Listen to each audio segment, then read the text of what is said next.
এ যেন এক মরণ ফাঁদ। প্রতিনিয়ত যেখানে বেড়েই চলছে দুর্ঘটনা।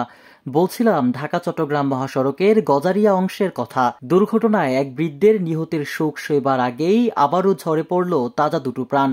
ঢাকা চট্টগ্রাম মহাসড়কের মুন্সিগঞ্জের গজারিয়া অংশে যাত্রীবাহী বাসের ধাক্কায় মোটরসাইকেলের চালক ও আরোহী নিহত হয়েছে। নিহতরা হলেন চাঁদপুর জেলার দক্ষিণ মতলব উপজেলার বহরী গ্রামের জাহাঙ্গীর আলমের ছেলে মোটরসাইকেলের চালক মেহেদী হাসান।